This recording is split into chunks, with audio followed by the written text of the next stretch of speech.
We have what is called follow the law. If you don't follow the law, if you're giving license to illegals, if you're having DEI policies, we're not going to fund your projects. Barack Obama, what he did is he took the teeth out of this rule of English only.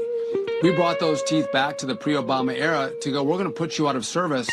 We've taken 1,500 trucks out of service off the roads because the drivers couldn't speak English. And I think that's what the American people expect from us. The English only requirement or English proficiency requirement has been on the books for a long time. It's just that Barack Obama made sure that if you violated that rule, it was a slap on the wrist.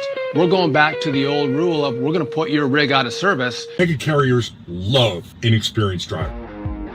I think trucking is a very good career. The world meets nobody halfway. Do you understand what that means?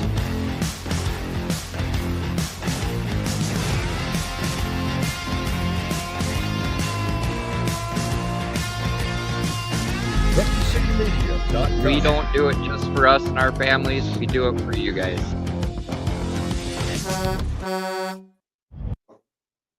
Evening, folks. You cannot make trucking great again by letting politics steer the wheel. Either the law applies to all of us, or it's just another tool to divide us. Here on this channel, we live by a simple creed: one road, one code, and one set of rules for everybody, every mile, and every state line. It's been just over 6 weeks since the FMCSA dusted off and reinstituted the English Language Proficiency rule, after nearly a decade of letting it sit on the shelf. And already we're seeing a patchwork of enforcement that makes no sense at all. Some states are sidelining drivers left, right, and Sunday. Others, like California, are basically ignoring the order altogether. Some, same trucks, same rule, completely different outcomes. We've taken 1,500 trucks out of service off the roads because the drivers couldn't speak English. That if a truck driver is unable to pass the English proficiency test, that he or she could be put out of service. But if you are in the state of California, it is now being learned that the Highway Patrol and DOT officers are being more lenient with truck drivers and only given a verbal warning instead of putting that truck driver out of service. So tonight we're digging into why this so-called national safety standard looks more like a political map than a highway safety plan, and what it means for the drivers who keep this country moving. Working on this story, I encountered a few takes and a few opinions I want to share.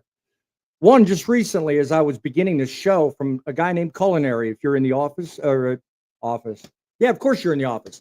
You're in the audience. You pointed out that like obviously it's about the money, and you made a good point earlier too. It's not the same. It really ain't. And Culinary, I appreciate your opinion, folks. It seems like we're not alike in all states. I mean, I've been asking for weeks why these enforcement numbers are so anemic, and I think I finally know why. When one state takes the order seriously and another just shrugs, well, you don't get a national safety standard. You get political patchwork. The real question now is, will the administration change its approach to safety, or are we looking at yet another regulation that means whatever the people in power decide it means this week?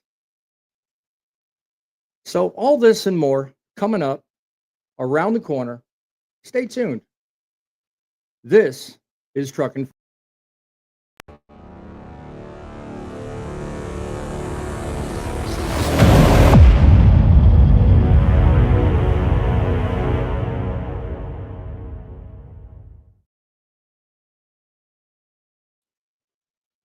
Greetings, truck lovers and true seekers from all around the United States of Truckin'. I'm your host, Boss Man. Studio line 860-785-3547. Email to our show is truckinnews@outlook.com. That's truckinnews@outlook.com. I am the chief executive of the Truth in Broadcasting Network, giving you critical thinking, fueled by faith, sanctioned by God. Your go-to place for contributing to an industry in need of change. And I encourage that. And do so. Join our movement. become a subscriber to this channel, join our memberships, and together we can make trucking great again. You know, we get more done when we are more than one. That's why this channel exists, to bring drivers and owners and anyone else who cares about trucking into one decisive conversation. I'm a full-time truck driver and owner-operator, and I'm passionate about helping others to see the bigger picture the mainstream media fails to let you see.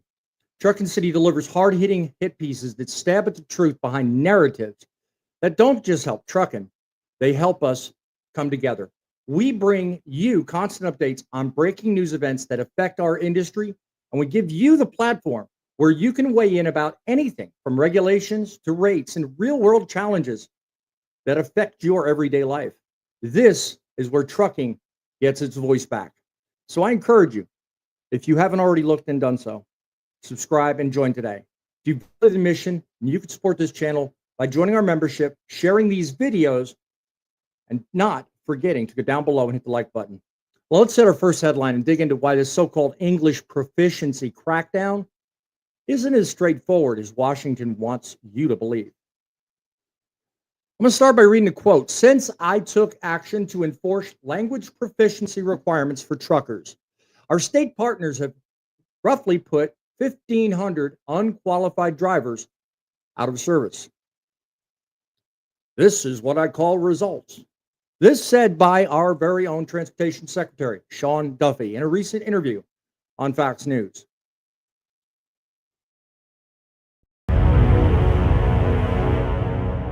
We've taken 1,500 trucks out of service off the roads because the drivers couldn't speak English. And I think that's what the American people expect from us. English is the language of the United States of America. Right. And if you're going to get in a mobile missile, you should speak our language.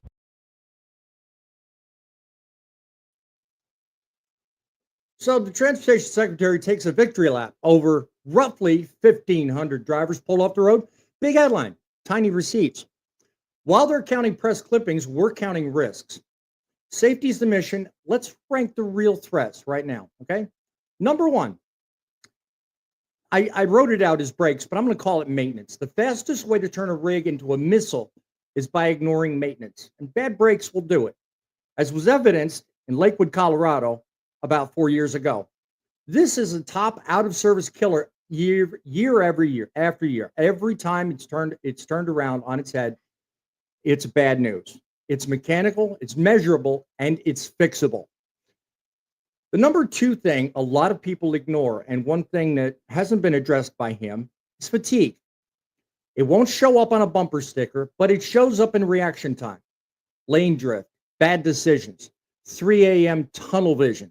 You can't torque a wrench on tired, but you can manage it with proper scheduling, parking, and some sane dispatch behaviors. And last but not least, and one we've all complained about, English language proficiency. Important for communication, sure, but compared to failed problems mechanically and fatigue, it's a rounding error being sold as a crusade. One road, one code means we tackle the biggest hazards first, not the easiest headlines. Now, you're probably wondering why I'm saying that, but I'm here to tell you, everybody in all channels that I watch these days are going on a crusade about English proficiency. Yet at the same time, I challenge you to look outward and find results where actual numbers are speaking the truth. Have you seen people being sidelined because they can't speak English? Are there large numbers deposited in some sanctuary somewhere that I just don't see? There's an article also available and linked below in the description that says those numbers, 1,500 Sean talks about, is more like 1,200. But I challenge you, I don't even think it's that high. I think we're missing the boat. If we're going to enforce a one standard across the country, everyone needs to jump on board. Displayed here to the left at the start of this graphic is one state that said, you know what, I don't care about English proficiency rules. I'm only going to violate drivers. I'm not sidelining them. Texas is another one. And there's probably likewise other states across the union doing the same thing. All 50 states are not carrying the burden of the same set of standards. Therefore, as I opened the video up, it's a patchwork. You can't make meaningful change with patchwork. So what's the biggest safety threat here today? I want to hear from you in the comments. Call our studio line, 860-785-3547. Tell me, is it brakes, mechanics, fatigue, English language proficiency? Tap the keyboard. Let me know. Tell me what you think. And if you've got receipts or experiences that say other than what I'm telling you, let me know. Sound off here on this show today. I want to know your experiences. Do like our premier member, Griff, USMC. Our Ditto Head member, he's likely heard from me and he's seen everything I've got to throw at him. Join the club. Become one I recognize first. Tell me your opinions. Let's get to the panel and see what they think. As soon as I can show everybody in the house. Here we go. How you doing, Thumper? What do you think? Do you think English language proficiency is everything Sean Duffy says it is, or do you think maybe we need to start focusing on the other two attributes as I opened the show with? What say you? Well, there are a couple of things that you said that I'm still trying to wrap my head around. And then there was one other thing that I thought about too. Was it your last show? I think it was. I don't remember. I just heard it recently. And the fact is we're giving out hundreds of thousands of CDLs to people who can't speak English, but yet to him 1,500 out of service is good. Like, that doesn't even put a dent into what they give out for people who can't speak English, the CDLs and whatnot. And I agree with you. And then you're going to give somebody a verbal warning, and they can't speak English. So what good does that do? Yeah.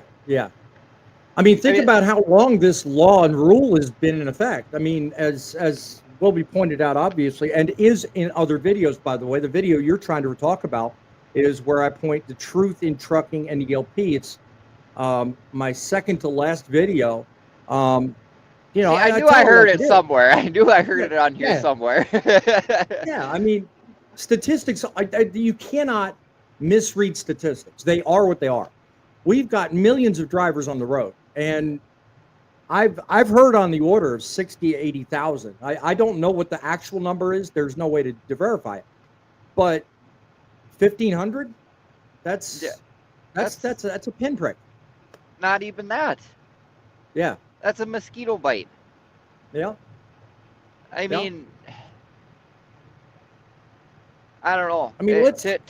Typical government. They talk the talk and they won't walk the walk. Yeah. Let's dive in for just a second. I'm going to split up an opinion I was going to read a little while, but I'm going to split it up because you bring up a point that kind of fires me up. Okay. So let me read partly into it, and we'll revisit this whole topic you just brought up a second ago. Let's quit pretending, guys. The biggest safety threat on America's highways is not a vocabulary quiz. It's fatigue.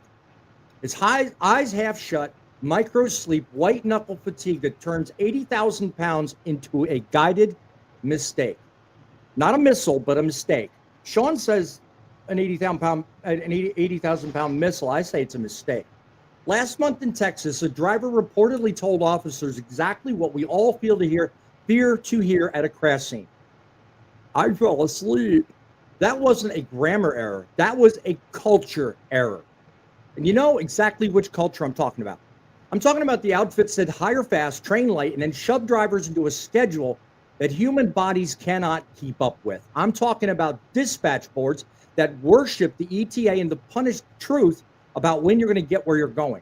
Talking about the creative clocks and the mystery resets and all the dirty little tricks where solo runs magically become team runs on paper while one human being does two people's work.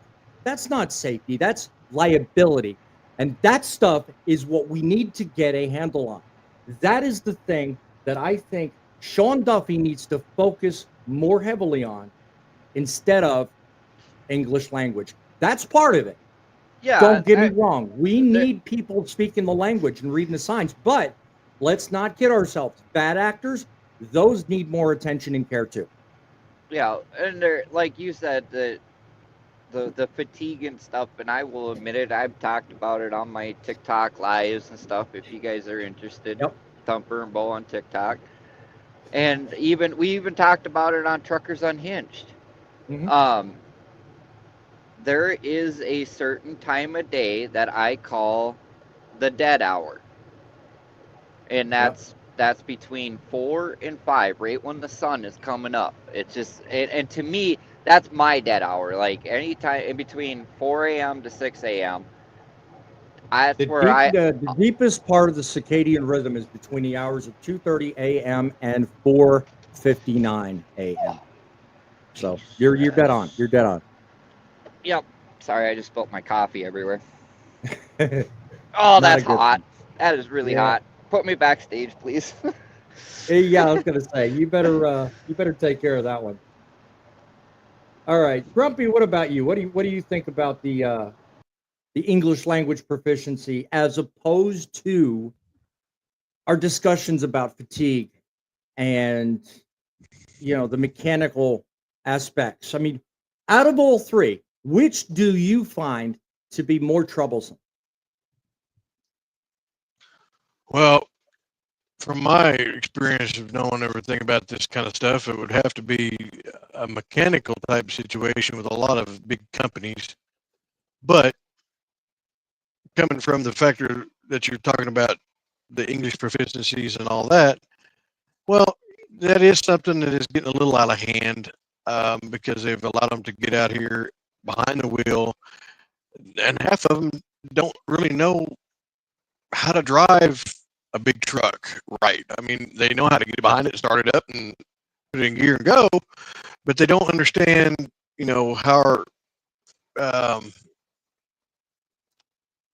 guess like our mountains and things like that. That's where the mentorship for a time being, as we've talked in past shows, is definitely a plus. Right. And I mean, even the ones that they're taking out of these trucks are supposedly the 1500 or whatever it is. That's not going to solve everything. I mean, it's going to help a little bit, but it's not going to solve it because I mean, there's always been a way around. Yeah, Grumpy, if you were to put a ranking between those three things I mentioned, what would you say would be most important? I'd say I'll remind you: mechanical upkeep, fatigue, and English language. Which would you say would be highest on your list? The first thing on my list would be probably the fatigue. The second one would be the mechanical, and the third one would be the English proficiency stuff. There you go. In that particular order. Yep. Well, you want a ranking, folks? I'm going to give you a ranking, okay? Because here's the way I see the ranking. Here's mine. Number one is fatigue, because tired minds really make bad decisions, and tired bodies can't save them. Number two is your mechanical killers, like brakes and other things that could fail with no notice, right? Things that fail in plain sight, we already know how to fix if someone actually does the work. Number three, and last, lower than that, is the ELP. Yeah, it matters, communication, but it's not the lead domino in the carnage column, okay? If your policy puts press releases ahead of sleep, your policy's theater, or the way I say it, theater. So let's test a principle here. We on this channel here, we live by a code: one road, one code. If Washington is serious about safety, then put the heat where it hurts. Instead of doing this patchwork BS that you're trying to pass off as meaningful change in the industry, start setting aside real parking so drivers can actually get rest.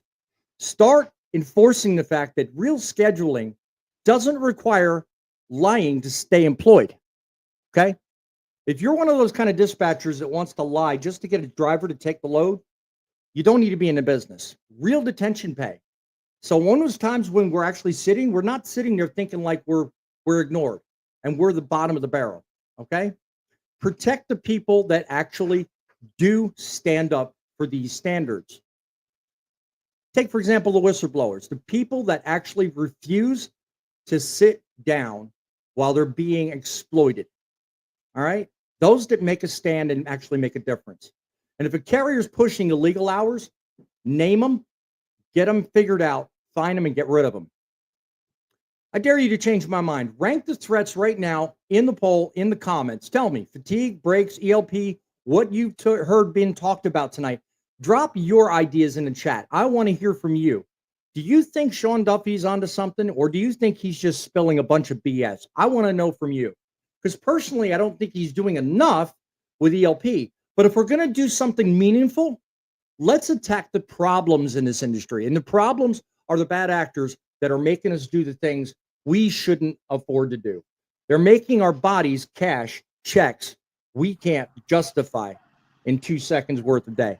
What about you, Dollar? What do you think? Do you think I'm onto something, or do you have a way to change my mind? I've always got a way to change your mind. Hit me, baby. Hit me. You know, we're, instead of saying mechanical breakdowns, because mechanical, you can't stop mechanical, but wearable parts you can fix.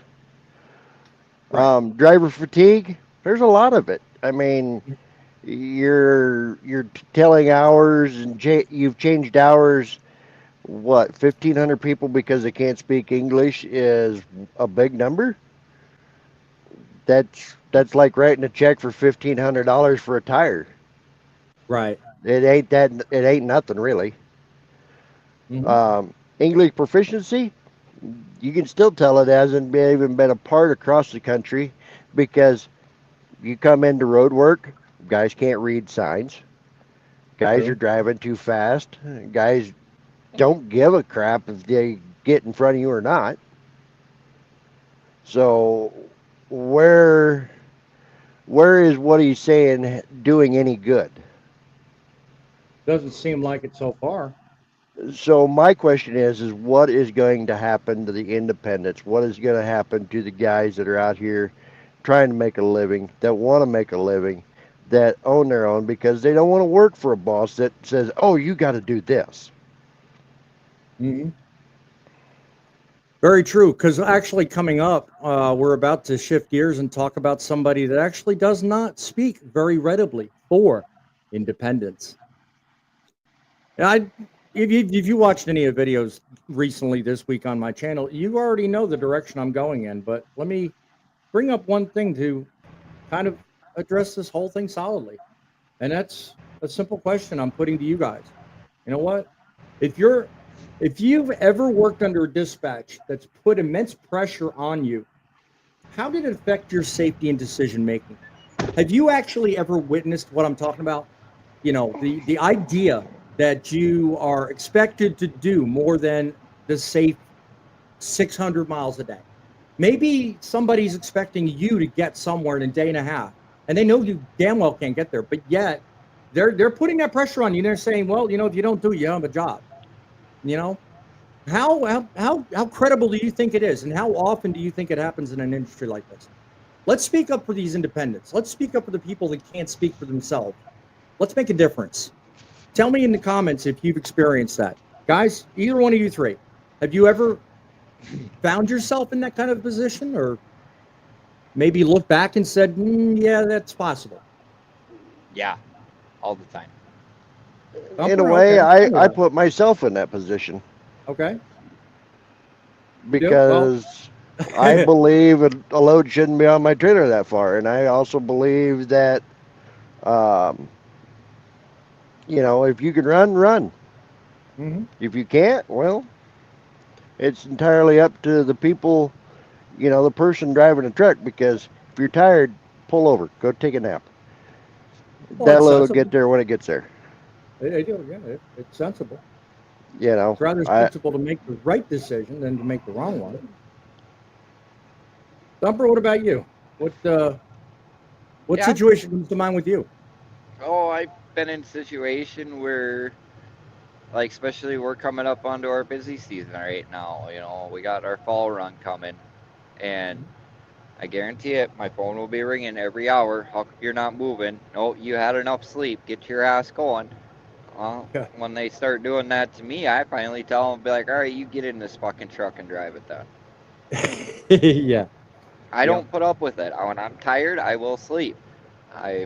End of story. I have a schedule, and that's how I know. I know how hard I can run. I know how when I can push myself and when I don't need to. So, you know, if that's just how it's always been. I got one dispatch that's, yep, you're tired, sleep, do what you need to do. And I got another dispatch that's like, oh no, you got to load, you got to go now. Well, it's a feedlot load. I have 2 days to get it there. Yeah. Got a gentleman in the comments, Robert Real. If I'm saying it right, I butcher names. Robert, forgive me. He says, I'd say hours of service. I'm sure that you're meaning that as a priority. Yes. Working your hours of service within legal means, yes. I mean, and they're there to give you the ability to not be fatigued. They're not an excuse. They're the very crutch you need to lean on to be safe. You know, a lot of people bitch. Truthfully, a lot of people.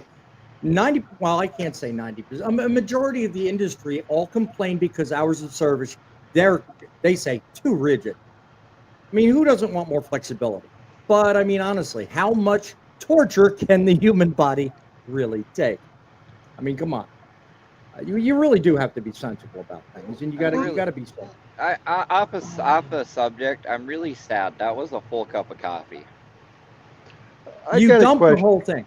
You dumped dude, that is caffeine abuse. How dare you? I picked it up. And it slipped out of my hand and went everywhere. That is caffeine abuse. Yeah. Go ahead, Dollar. He's done the same thing. Yeah. I have an honest question. What's that? You know, we keep coming back to ELDs. We keep coming back to English proficiency. You know, my question is everybody wants flexible. Nobody wants to drive tired. Then why did we change the logbook in the first place? When you say change the logbook, what exactly do you mean? Well, I'm from the old school where you could log 5 on, 5 off, have 8 hours off. As long as you had your 8 hours off for the day, it didn't matter what you did. And they've got a committee right now looking at reinstituting that very same thing. In fact, they've got a pilot program aimed at a select group of drivers. And if I'm not mistaken, that's with mega carriers. So there's no telling what's going to happen with that. That's going to fail. You think? I probably will, because a lot of the you said drivers that don't know how to manage it. Well, that, and you said it right there, mega carriers. Yes. Because the mega carriers couldn't manage it when it was here. Yes, very true. They're the reasons they had ELDs, because this federal government come in and said, hey, your DOT number is so bad, we're going to pull your authority. Yeah, exactly. Yep. The guys that know how to operate it, and they'll just as fast turn around and reset their whole operation and open up under different numbers. But hey, that's a whole different video. Let's move on. Well, you bring up a good point though, Dollar. Okay, because honestly, we don't run on vibes here. We run on verifiable information. And the point you raise is a good one. All right. One road, one code means the biggest hazards get the biggest hammer. The biggest attention goes to those things that make safer highways. You want safer highways? Let drivers sleep. Let them do the right mechanical work on their truck without interference. And stop rewarding the companies that treat human beings like replaceable clock extensions. You know, in other news, and I'll give you a chance to comment in, let us know how you think and what you feel. But in other news, recent hearings on transportation, ATA President Chris Spear bragged about the type of people that trucking hires and needs. You've got to hear this.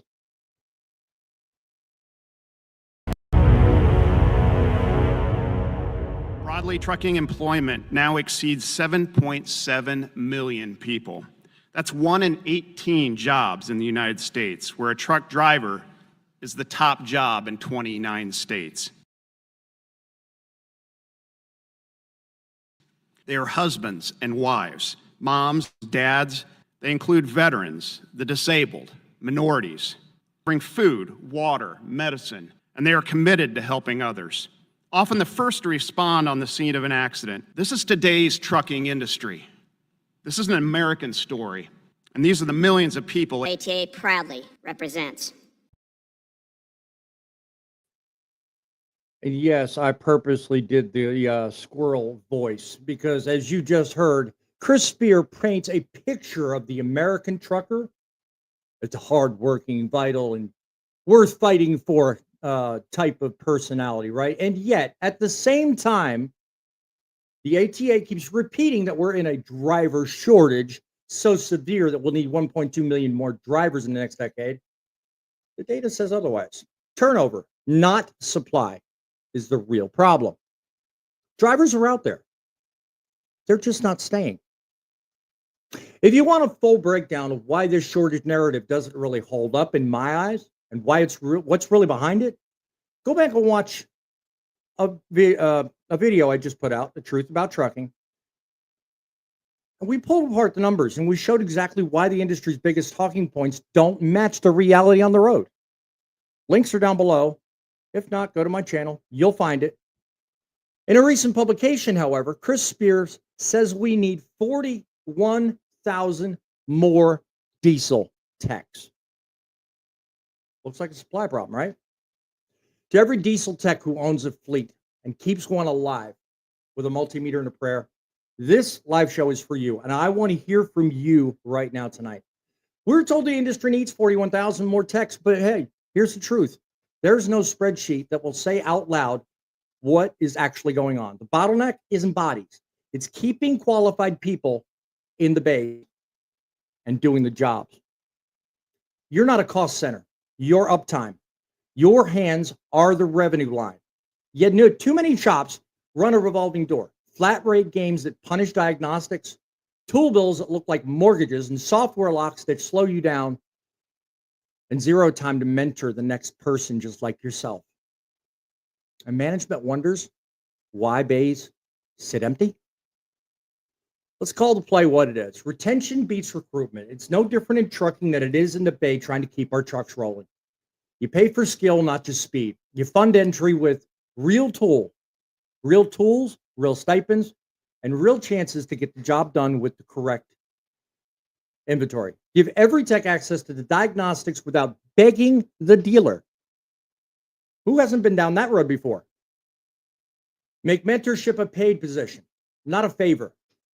In fact, do it in trucking too. But give the shop the power to red tag equipment without dispatch having to get in the middle and say, no, you can't do that. If we want more freight moving and fewer road calls at 2 o'clock, I say we stop bleeding the people who keep the whole wheels rolling to begin with. Remember, one road, one code. That means respecting the bay the same way we respect the cab. Tell me I'm not onto something. Friends, I mean, I think I'm on the wrong one. There we go. Truck techs.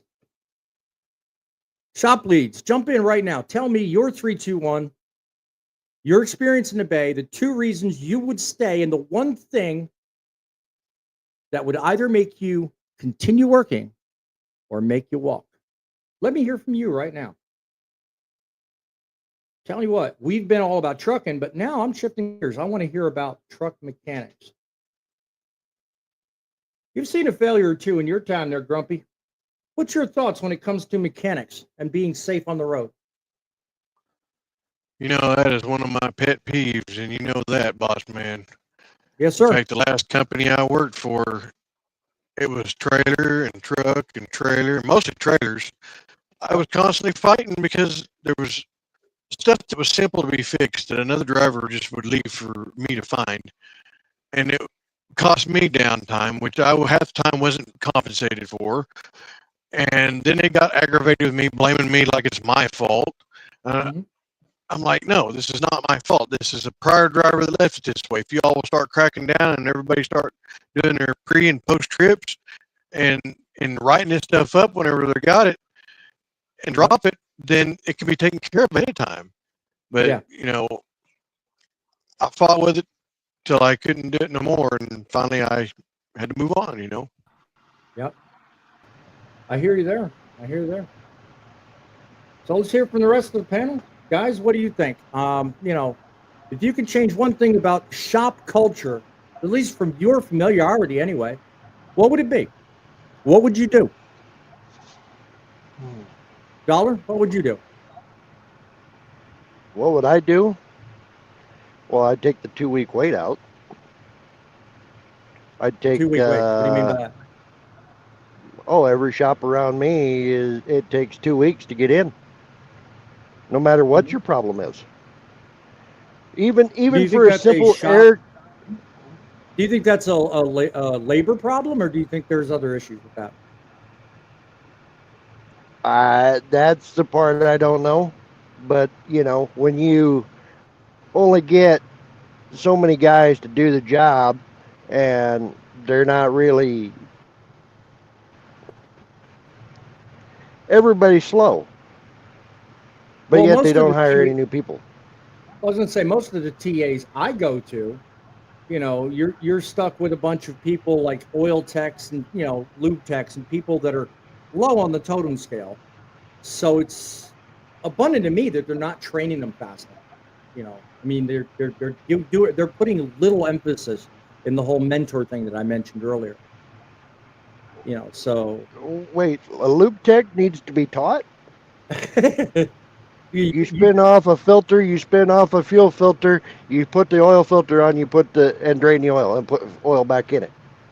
Well, yeah, but if and go from front to back putting the grease in a greaser. Well, you know, the nuts come off in a different direction when you work for Jiffy Lube than you do for TA, right? Oh God, I praise the guys that don't skip lug nut day. Okay. Hey now. Every time I get new tires put on my truck, I'm replacing. What's that about you being nuts? You know what I'm saying? What's that about you being nuts? Oh, every time I get new tires, every time I get new tires put on my truck, I end up pulling them off and fixing the inner studs because they would snap them off. So you want to talk about missing lug nut day? There you go. Yeah. But then again, Ohio JP12 says do not work for free. I wouldn't work for free if anybody paid me to. But then again, a lot of people are used to a truck that's as old as mine where I got left-hand and right-hand threads for lug nuts. How do you manage that? Well, I drive an old truck. I still got the old bud and seat wheels, you know, where you got the inner lug nut and the outer lug nut. Okay. That makes sense. So instead of 10 lug nuts. So which one are you, the inner lug nut or the outer lug nut? I haven't figured that out yet. So you don't know if you're the bigger nut or the smaller nut? Well, I'm a nut for being behind the wheel. You're a nut for being on no, my that's show, just but a I loose haven't nut. said anything about that up to now. But no, and honestly, I'm actually kind of glad you brought this subject up, boss man. Yeah. Because I just learned something. Was it Saturday? Friday or Saturday? I was on TikTok. Oh no, you learned something. Dollar, you shut your mouth for once. But this whole emissions bull crap on our trucks is getting thrown out the window. Okay. Because it's not a proven fact. They have 90 days. Because the bill had passed that they do not have to put them on the trucks anymore. You can delete them, but they have to wait 90 days. So we'll have to see in 90 days if that actually happens or not. The 90 days is already up and over. No, it ain't. The bill just passed on Thursday. Time out. Let's put this whole emissions thing into perspective. The articles and news information I've received tells me that they've actually reversed the law they use now to go after emission shops for deleting emissions systems. In 90 now, that days. being said, they're no longer enforcing that now. Yeah, in 90 days, I mark my words, in 90 days or more, right? I will say, Caterpillar will say, we're bringing back the We 6 have NC. what is called. Stop it. I didn't ask for you. The But world that- needs no. You're Hush. having issues. No, Junior's having issues. But that means California, my truck is a 96. I could go into California now after 90 days. Really? And they can't they Correction. can't do shit. Correction. As long as you're a one truck owner, they can't do nothing to you anyway. They will harass you and they will try, but They can after try, 90 but they can't but- do nothing to you. But See, the now that thing I is, didn't know. I didn't even know that whole thing with California was even on the board for discussion. I But learned like something. the whole ports and stuff like that, you have to have emissions and all that. After 90 days, I can go to a port now because my truck, I don't have to follow emission rules over in California anymore because they will no longer exist. Wow. Okay. Now, Ohio from what JD12 is what I've actively read, getting the they're conversation. Let changing me it. read a couple of his comments here. He said, "Same with no overtime. Don't work for these clowns." I'm fully on board with you, my friend. Don't work there. Don't know what he's talking about, but Lance Calhoun also commenting says, "Takes a long time to get into a good shop. The crappy ones I go to, you get in fast." Well, see, that's half the crapshoot of, some places have an abundance of labor. Some places don't. You're really playing Russian roulette with these shops nowadays, and labor's the biggest culprit. It's the biggest problem. Wait. No, I mean, you brought up TAs. Well, no. That's half the problem right there. You go to the TA in Cartersville, Georgia. Okay, You will Cartersville, sit Georgia. 6 hours for a tire. No, sir. If you go in with a mechanical issue with your engine, you're going to be sitting there 2 days. Guaranteed. They can help you fast on tires. They can do great work with oil changes and everything that's preventative or PM related. But if you need like a water pump replaced, or if you need something diagnostic, 2 days minimum. And I think they've got that done purposely because now they've got that damn parking crap started now. But if you go up to Seville, Ohio, at that TA, they've got plenty of techs. They can take you in and get anything done. I know this firsthand because the last time I had a problem, I went there. So you can't tell me all the TAs are the same. They're not. They're all Well, the last several I've been to stopped to get something or get grease. Standing there waiting to talk to the guy, and he's telling everybody on the phone it's going to be 6 hours before they can get to you to do a tire. Yep. I'm like, how many people are ahead of you? Yeah, Ohio JG12. Do not misunderstand. My tone and purpose in this show is not to bash Chris Spear or the unions. There's nothing about that. Unions have their place and they have their purpose. Don't misunderstand me. Because you say I don't have an issue with good jobs. That's what y'all want about unions, but I go after 8 hours and after 40. I get all that. Wouldn't it be nice if everyone could fall under that category? But the good old Fair Labor Standards Act says otherwise. Well, I don't get paid after there's just 40. no way to facilitate. So, okay. Yeah. What now? He's saying he's part of a union, right? I don't think he's saying that. I think that's just what's being intimated in the comment.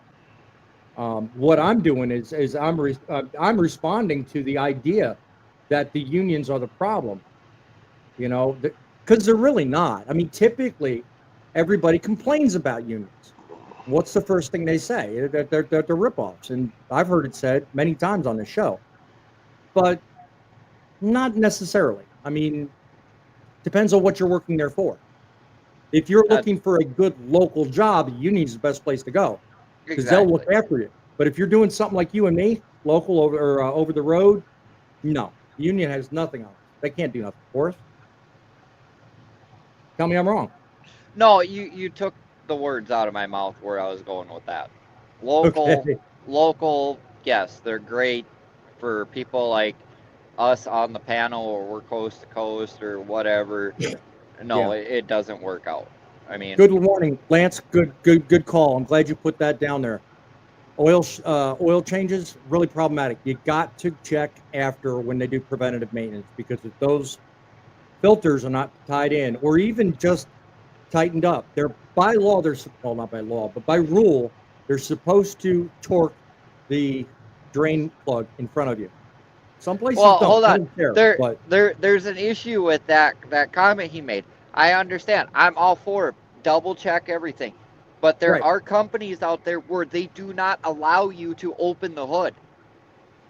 There are companies actually that don't allow you to actually go in the bay because of the pit. But they're still supposed to make exceptions so that you can hear the torque and that you can actually see the level on the engine because it's supposed to check the oil in front of you. I understand Insurance. that. Yeah, I exactly. understand that, Insurance. boss Yeah, man. exactly. But just remember, a while back, we had somebody say they were not allowed to even open up the hood for their pre-trip inspection. Yeah, very true. You know, the rules are starting to get so freaking stupid that we can't do our jobs effectively, which causes accidents, it causes breakdowns, it causes everything else. And then there goes the whole thing. There's not enough mentor. Don't know what Ohio JG12 means by that, but hey, I'm open to having others on this show. I have a current inventory right now of people that are willing to take their time out to have these discussions. And if you happen to have expertise in a particular field that we as a panel don't have, by all means, send me an email, bossman, show panelist, whatever. Tell me your expertise. I would welcome you on the show anytime. I have no problem putting fresh blood on the panel. And neither do these guys. They need entertainment anyway. Just saying. Yeah. I mean, you're not wrong. Yeah. Robert says, look at what we do to Thumper. The universe. I mean, Robert, tell me, I mean, have you not experienced these things yourself? I mean, come on. I mean, not all shops are equal and not all mechanics are equal. And yes, there is a shortage. I mean, abundance of shops, we wait 2-3 days for repairs. That's, 41,000, that's not a number to sneeze at. Come on now. 41,000 for what? Actual mechanics, according to experts, not just Chris Spear, but experts, they're saying 41,000 mechanics short in the coming years. That's what they're saying. Okay, I thought you were talking about something else. No. Well, when you said 41,000, I thought you were talking about $41,000 for an overhaul, and I was going to laugh at you. No. That's way. Wait, that's for the parts. Somebody's saying hello. Maybe you own a cat? Why would I own a cat? They're yellow bone anchors in my book. You know this. Not all cats are yellow. Hush. The ones that that are sitting in dozers, those are caterpillars. That's where they're made to stay.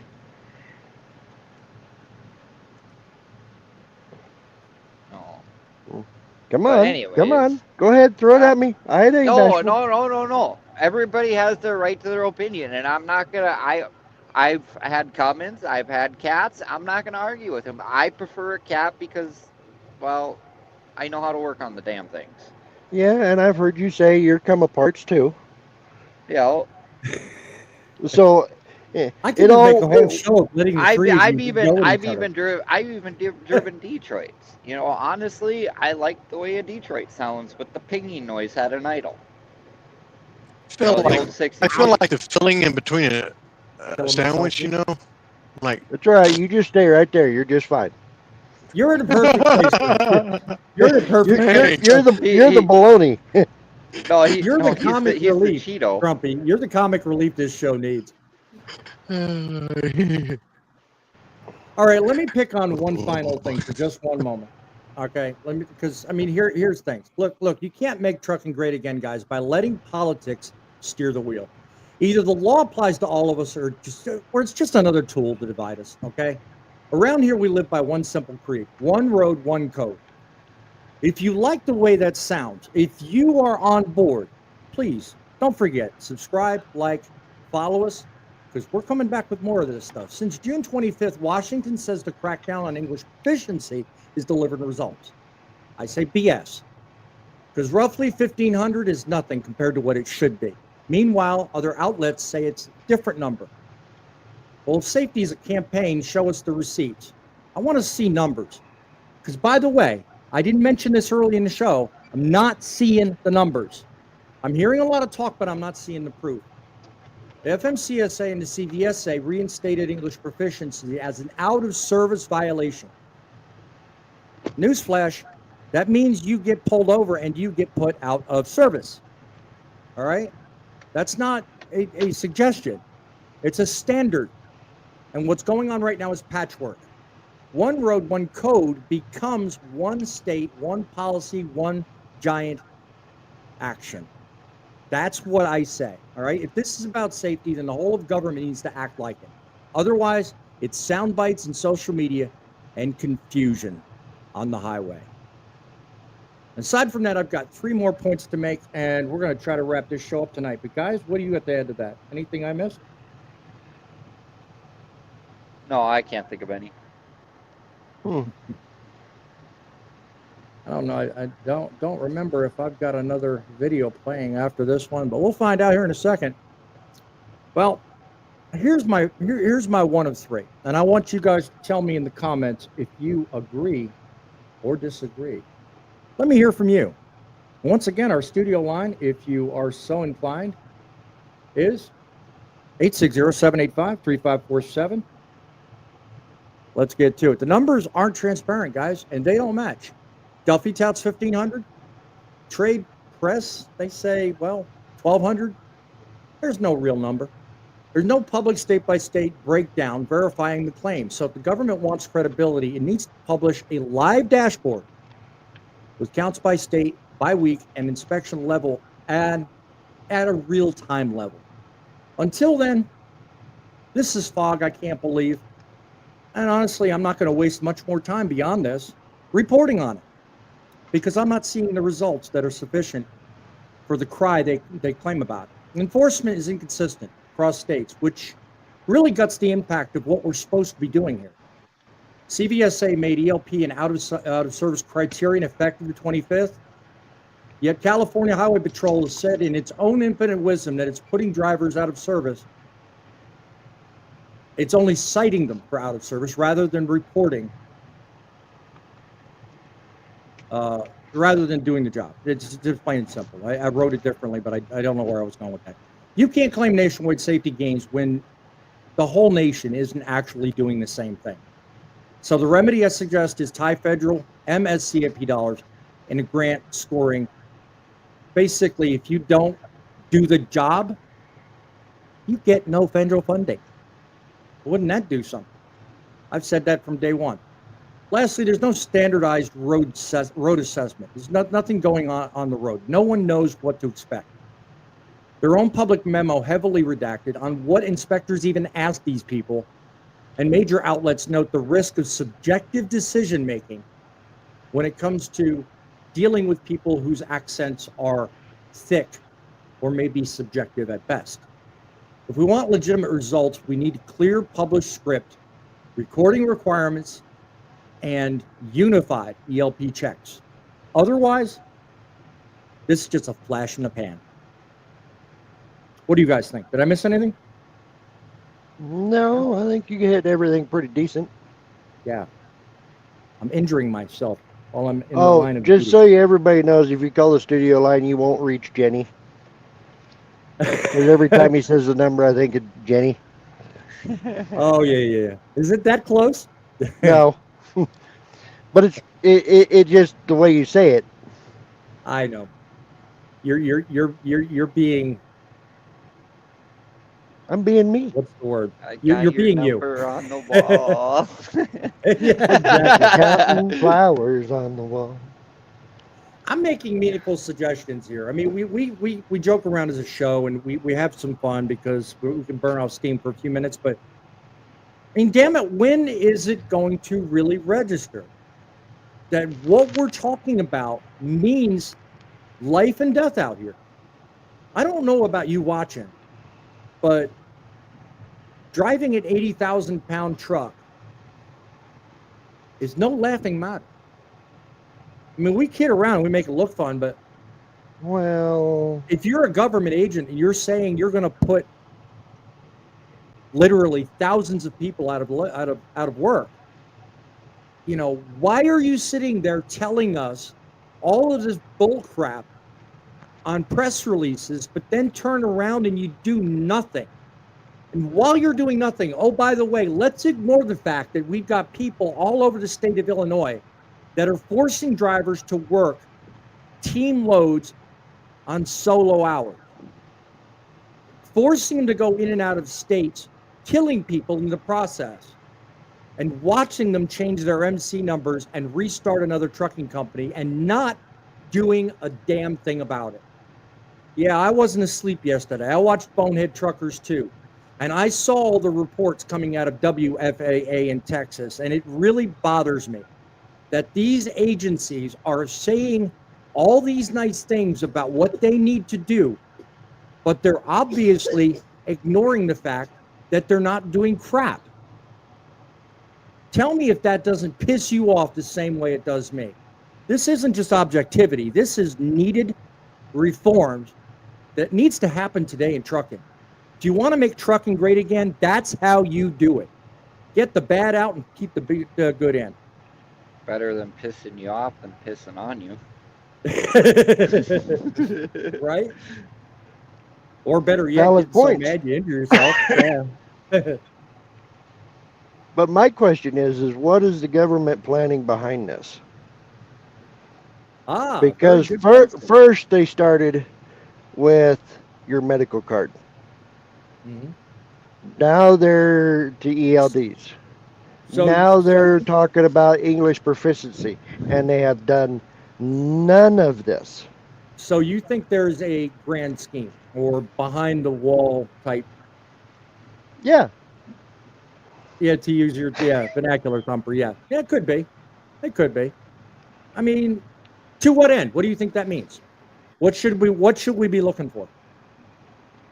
Well, I believe that when they say they're trying to make it safer out here, that's just a lie.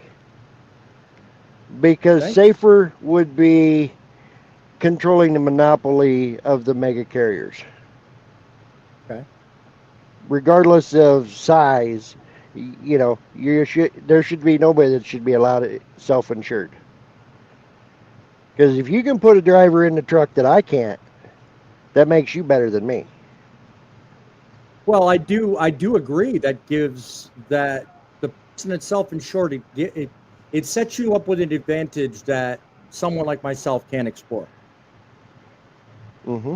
I agree there. So you think the way to not neutralize, I was going to say make everyone the same. You think that taking away the ability to self-insure is the way to do it? I would say it would be a good start. What about instead of putting everybody on the same insurance requirement? Currently, it's I think 750,000, if I'm not mistaken.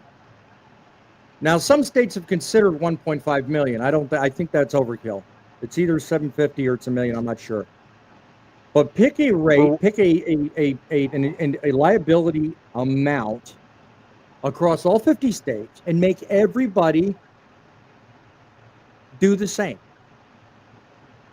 To your argument, Dollar, I think instead of that self-insured or not, everybody needs to be insured the same. That would kind of equal the playing field, would it not? There already is. Yeah. Oh, okay. I see what you're saying. Yeah. Owl. There you go. Are you kidding me? My window just cracked. Ouch. How did that happen? Heat. Coolness. You must have had something hit it from the roadway then. It's had a rock chip in it for 3 years. Time yeah, for a yeah. new one. There But you I go. need Thumper's money to get it. I have no money. Yeah, I think we're all in that boat, don't you think? No, I'll get them. Hey, They both need to be done anyway, so. right? Tonight we've cut through the theater, guys. We've exposed the 50-state roulette on English enforcement. We put hard numbers against soft headlines. We've called fatigue the real wrecking ball on America's highways. We've made it crystal clear. You don't keep trucks rolling without keeping the techs who keep them safe. That, to me, is a one road, one code in practice. I don't think you can put that any differently. What do you think, Thumper? No, not really. Mhm. I mean, we covered a bunch of stuff tonight. Mhm. I do make some good valid points. We're kind of all over the place, but we're voicing our opinions, which is normal. Yep. And yeah, I don't think really English proficiency is the corporate. I think it's all the other stuff here. So I don't know. I guess we'll have to figure out what the government actually has planned, I guess. Kind of go from there and just keep doing our job like we've been doing. Work hard at it. That's all we can do. Yep. So, like, yeah, I don't know. Someone's tired. But yeah, God God looks that bless. way. Yeah, he is. He's been kind of lazy last couple of days, but God bless everybody, United States. EMTs, firefighters, military personnel, they don't get the appreciation that they should. So if you see a person in service or retired, thank them, because we wouldn't be there without them. So, Amen to that. Yes. what do you think, Bo? What do we always say? We don't do it just for us and our families. We do it for you guys. Amen to that. Well said, if you ask me. I'm gonna tell you something. When it comes to delivering the news and the truth, we are coming to you day after day, week after week. No fail, man. You're serious about this. If this hits you where it counts, follow the show, subscribe, join our membership, and share it with a driver who needs to hear the serious truth about the sin you see elsewhere. Your stories, your take, your grit and power are the engine that will help make trucking great again. We're back with more ways to make trucking great again. This is Truckin City Frontline, reminding you, it's the truck that makes delivery, but it's you that makes the difference. Once again, don't forget to like the show, and let's do next week. Till then, keep it real, keep the faith, keep it rolling.